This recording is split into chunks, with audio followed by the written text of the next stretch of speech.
Have you ever felt stuck? Like, you've got more in you, but something's just not clicking. Yeah, that feeling. Or maybe life throws one of its curveballs your way and you're just totally overwhelmed. Yeah, I think that feeling of being stuck, overwhelmed, it's something a lot of people experience, and that's kind of what we're going to be exploring today. Okay, interesting. So we're doing a deep dive into this whole idea of building steel-like resilience, or SEO as they call it. Steel-like resilience. Yeah, and it's described in this book, Don't Become a Broken Adult. It's this idea of having like a high level of psychological self-recovery, or basically just your ability to bounce back from all those challenges life loves to throw at us. Right. Steel-like resilience. Yeah, that sounds amazing in theory. It does. But I feel like sometimes just willing yourself to be mentally tougher, it can feel a bit like, I don't know, trying to empty a swimming pool with a teacup. Yeah, exactly. Yeah. The book actually even mentions this rebound effect, or eat so. Like you try some new self-help trick and you feel a bit of a boost for a little while, and then bam, you're right back where you started. Has that ever happened to you? Oh, absolutely. Yeah, super common. And our source material here actually offers a pretty interesting explanation for why that might happen. Okay, I'm intrigued.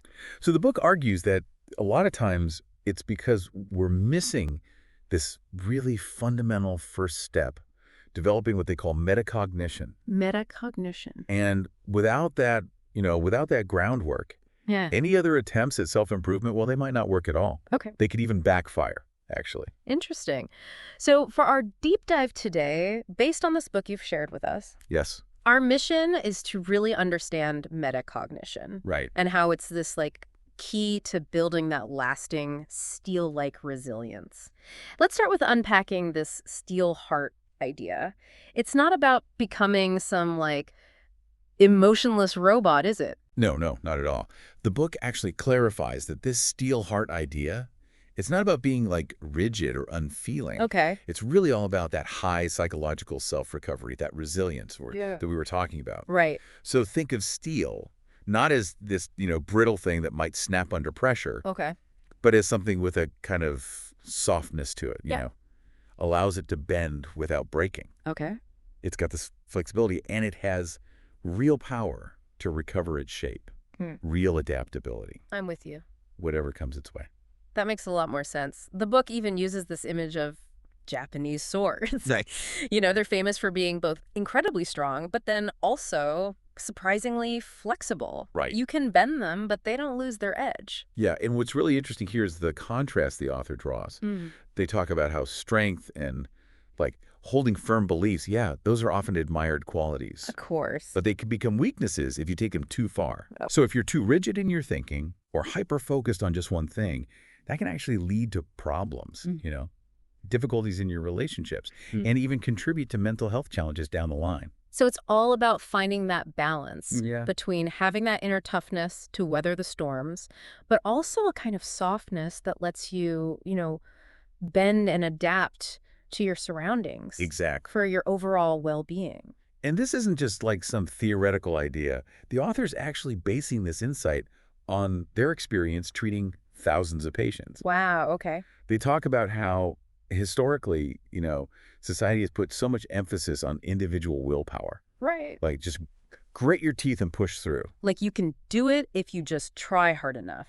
But now there's this growing understanding of just how much our environment, the specific context we're in, how much that actually impacts what we're capable of. Oh, I see.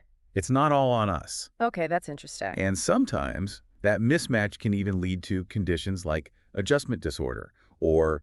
Right. It's you could have all the willpower in the world, but if you're constantly trying to fit, a square peg in a round hole, right, forcing yourself into these situations that just fundamentally aren't a good fit for you. Yeah. Eventually, it's going to, take its toll. It's going to catch up to you. On your mental health. And that's the point. Yeah. The book really stresses finding environments, whether it's your work, your friends, even your living situation, that actually suit your strengths and your weaknesses. Okay. Rather than just constantly forcing yourself into these unsuitable situations. Right. So achieving this steel heart, it involves a two-pronged approach. Okay. First, adjusting your internal attitude. Okay. And the book's clear, this isn't just about positive affirmations, or spiritual stuff. Right. But then also shaping your external environment. Got it. your relationships. It's an inside-out approach. Okay, and the book also mentions this thing called learned helplessness. Have you ever felt like no matter what you do, you just can't change the outcome? Right. That feeling of like powerlessness. Yeah, that feeling of powerlessness, that's really at the heart of learned helplessness. And the book describes it as this kind of self-deception. Okay. A way for our minds to adapt to harsh or uncontrollable environments, I see. It's almost like your mind learns your actions don't matter. Oh, wow. So you stop trying. Makes sense. And you just kind of accept it. Right. Now, this might have been a survival mechanism way back, Yeah. in really dire circumstances like wartime. Okay. But the book argues that this same pattern can be exploited in like sneakier ways in modern society. Right. And it can make people feel really trapped. Oh, I see. They don't even realize the options they might have. Right. Like, leaving a bad job or ending a toxic relationship. Right. Yeah. It's almost like they're stuck in this negative feedback loop. Exactly. Okay, so how does all this tie back into this steel heart? It's all about the ability to quickly recognize, those potential threats and then efficiently get back to that stable emotional state. Okay. And that's where the steel heart comes in. Right. And the book suggests that the tool for developing this ability, for overcoming that learned helplessness, Okay. it's metacognition. Okay, so we've got a good idea of what this steel heart is, this resilience. Right. Now let's break down this whole metacognition thing. What exactly are we talking about? So let's start with resilience, or Yeah. the APA, the American Psychiatric Association. Right. They define resilience as this inner strength and those psychological mechanisms that help us overcome those difficulties, those high-pressure situations. Okay. And what's key here is that, resilience, it's not something you're just born with. Okay. It's learnable. Good. It's something you can work on. I like that. And the book actually points out that, a lot of this research on resilience started with Holocaust survivors. Oh, wow. What they found is that, these people went through unimaginable trauma, but then they went on to rebuild their lives, even find meaning. It's incredible. Really shows, the adaptability, the power of the human spirit. Wow. And based on this, the APA, they've identified 10 factors that help boost a person's resilience. 10. Okay, let's hear them. All right, so first, there's the importance of building good relationships. Makes sense. Connection. The second one, avoiding seeing crises as these impossible problems. Right. Instead, view them as challenges you can actually work through. Reframing. Okay, I like that. Third, accepting that change is just part of life. Oh, yeah. Learning to accept what you can and can't change. Right. Fourth is all about taking steps towards your goals. I got it. Making those goals realistic. All right, break it down. The fifth one is taking decisive action. Okay. So actually acting on things. Six, looking for opportunities for self-discovery, even in those tough times. Okay. 7, nurturing a positive view of yourself. Okay, we can work on that. Really appreciating those positive thoughts. 8, keeping things in perspective. Right. That long-term vision. Big picture. Okay. 9, maintaining hope for the future. Okay. Hope. And 10th, taking care of yourself physically, emotionally. Really good. So, for you listening, the key insights here are it's not just about forcing yourself to think positive. Right. It's about engaging, connecting with others, learning from everything. Exactly. And the book also stresses seeking help when you need it. Absolutely. If you're feeling overwhelmed, talking to someone, family, friends, support groups. Yeah, connecting with others who really get it. Yeah. Sharing that understanding, that mutual resonance can be a real turning point. Right. It's like that saying, a problem shared is a problem halved. Exactly. And even engaging with other people's stories, books, articles, even podcasts like this one, reminding you that you're not alone. The book even shares this inspiring story about a guy named Mark Inglis. Have you heard of him? I think so. He lost his legs, right? He did. But he still climbed mountains. He did. Wow. So even with that loss, he went on to do these incredible things, climb Mount Everest. Wow. His perspective was just amazing. Yeah. He said, my talent comes not from my legs, but from my heart. Wow. And I haven't lost much. Right. It's about that reframing, Yeah. choosing to focus on your strengths rather than what you've lost. That's resilience. Yeah. And the book points out that overcoming these difficulties, it often leads to huge personal growth. I believe there. Resilience helps turn those feelings of inferiority into motivation. That's powerful. So it's like, imagine humans as these little rafts navigating a stormy sea of emotions. Right. We're all vulnerable. But with resilience, we can navigate those waters. Powerful image. And remember, developing this resilience, it's not passive. It's something you work on. Right. So we've talked about steel heart, resilience. We're getting into metacognition. Right. But before we dive in, there's this seemingly different topic that comes up.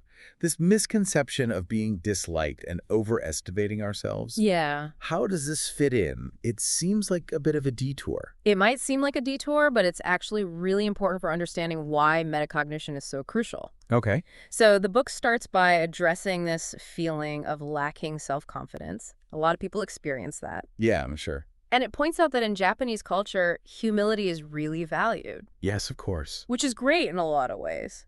But it can sometimes make it harder for people to develop a strong sense of self-esteem. Oh, I see. Because there's this pressure to not, boast or be too self-assured. Right, not stand out too much. Exactly. And then on top of that, we live in this society that's just full of comparisons. Yeah. From when we're kids. Constantly comparing. The book talks about comparing with neighbors, classmates, relatives. Yep, all the time. And it creates this situation where people only feel good if they measure up. Wow. To these external standards. So it's hard to develop that inner sense of self-worth. It really is. Just feeling good enough because of who you are. Right. And what the book also challenges is this idea that if someone says, oh, I'm not good at this, or I'm lazy, that's the whole truth. Right. Like maybe they're just being hard on themselves. It debunks that notion. Okay. Because a lot of times these people, they're actually incredibly considerate and conscientious. Yeah, I know a lot of people like that. It's just that they're holding themselves to these impossibly high standards. Right. They're their own worst critics. And that's where this idea of over self-discipline comes in. Okay. The book says, constantly striving for this perfect self, this idealized version. It creates a gap between who you want to be and who you actually are. Oh, yeah, I see that. And that gap, it causes suffering. It makes sense. It can lead to mental health problems. Right. It's like chasing a mirage, You're never going to reach it. And you just end up exhausted and disappointed. Exactly. Now, here's something interesting. The book mentions research that shows that people actually think more highly of us. Oh, really? Than we think they do. Oh, that's interesting. And it brings up this thing called the liking gap. Liking gap. Have you ever left a conversation feeling awkward? Oh, yeah, definitely. Thinking the other person didn't enjoy it. But later you found out they actually had a good time. Oh, all the time. That's the liking gap. So what is it exactly? It's this tendency we have to underestimate how much people enjoy being around us. Well. We focus on our own awkwardness, our own perceived flaws. Right. We assume the worst. And this can really affect how we see ourselves. Okay, so why does this liking gap even exist? The book suggests it might be a defense mechanism. Oh, interesting. Against the fear of rejection. I see. It's like it hurts less to assume someone doesn't like you. Right. Than to find out later that they actually don't. Right. So we sort of preemptively reject ourselves. Exactly. But the good news is, okay, people usually like you more than you think. That's good to hear. Now, you mentioned the Dunning-Kruger effect earlier. Actually, oh, yeah. How does that fit into all this? Well, the Dunning-Kruger effect, as I understand it, is when people who aren't very good at something overestimate their abilities. Exactly. While experts tend to underestimate theirs. And it's this fascinating bias. Yeah. So it's like a little bit of knowledge can make you think you're an expert. Right. You get a little taste and you think you've got it all figured out. But as you learn more, you realize how much you don't know. Right. And how much there still is to learn. Exactly. Yeah.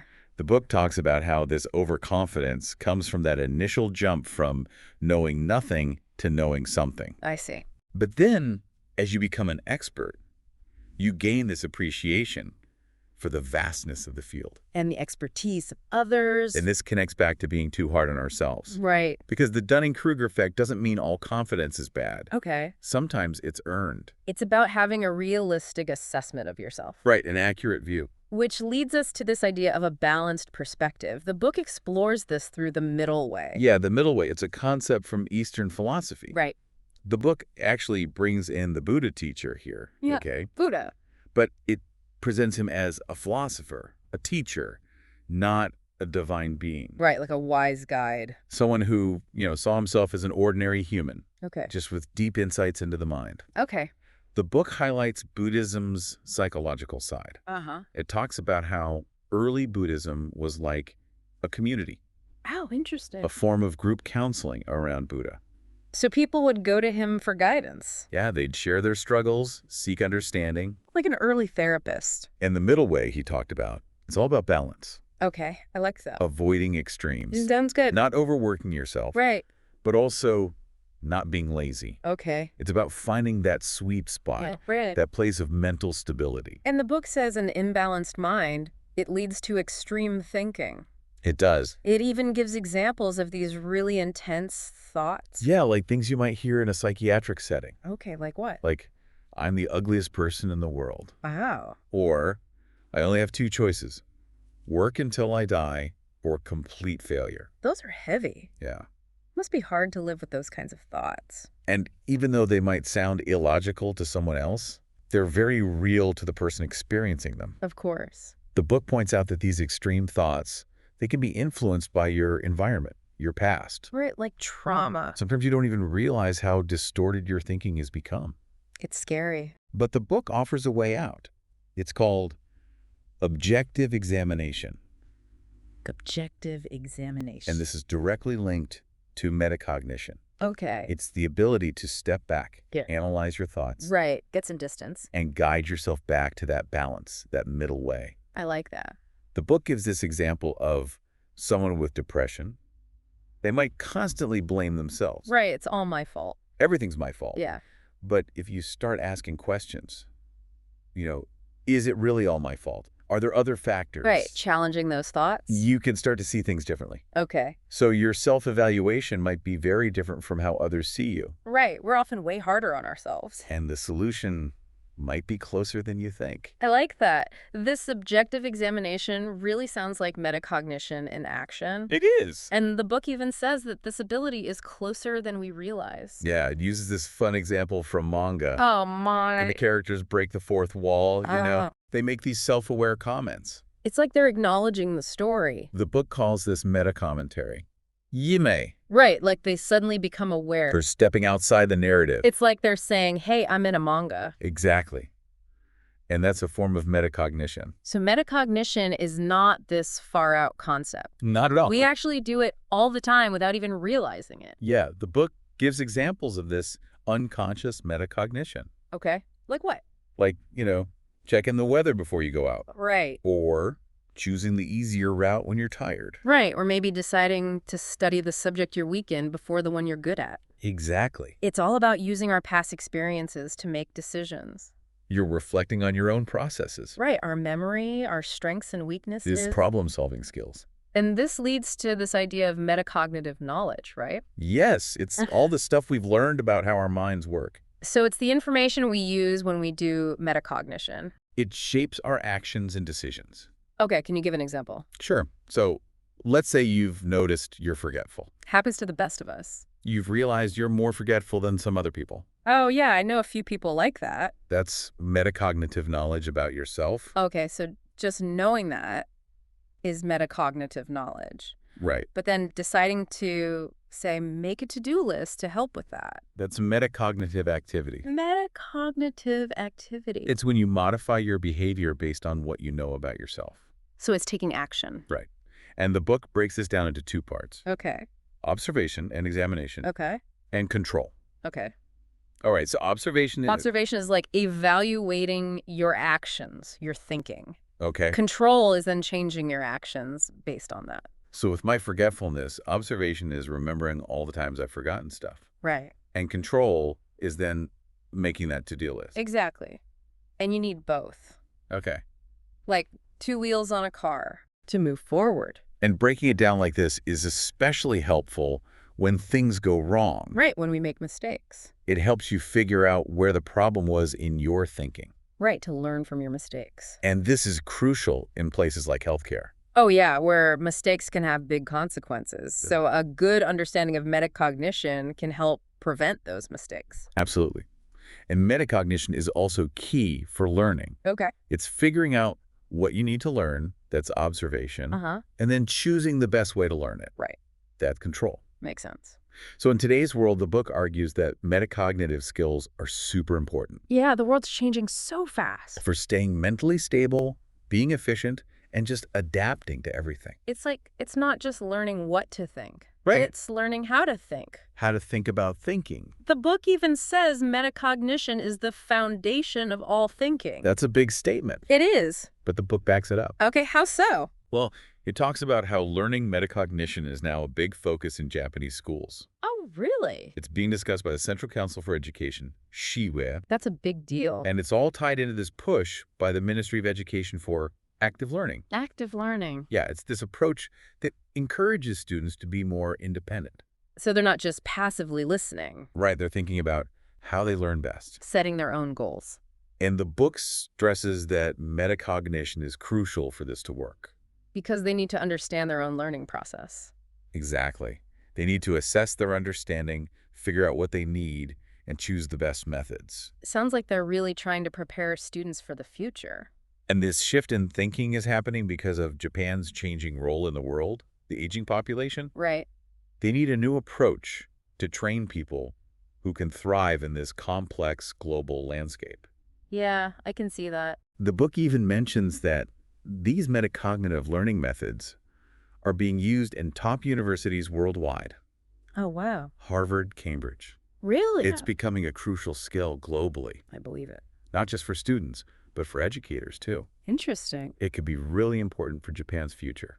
Wow, so metacognition, it's not just an educational concept, No, it's relevant in business too, especially for leaders, entrepreneurs. because they often face this unique challenge of being isolated at the top. Yeah, it's lonely at the top, they say. And the book warns about leaders only getting positive feedback. Oh, yeah, that can be dangerous.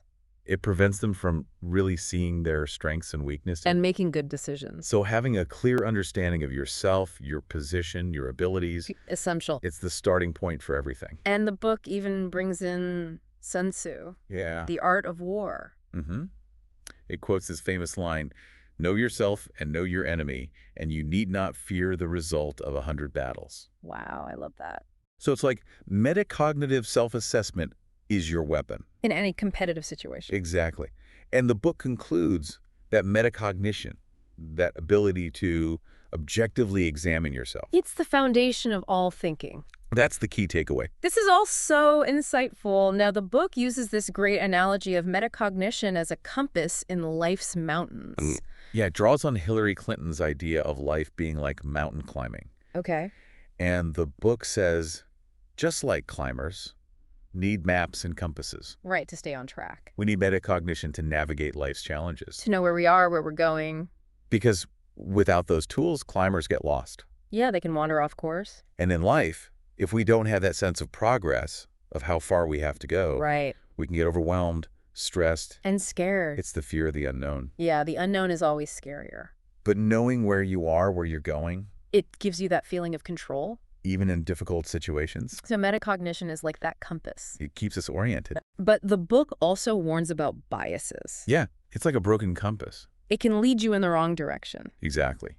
And it lists different types of biases. Okay, what kind biasy? Confirmation bias, where you only see what confirms your beliefs. Right, we all do that sometimes. Selective bias, focusing on certain info and ignoring others. Uh-huh. Status quo bias, preferring things the way they are. Even if they're not good. And negativity bias, focusing on the negative. Oh, yeah, I'm guilty of that one. We all have these tendencies to not want to admit we're wrong, Yeah, our egos get in the way. to ignore things that challenge our beliefs. Right, we build these walls around our thinking. And it creates this negative loop. So we get lost.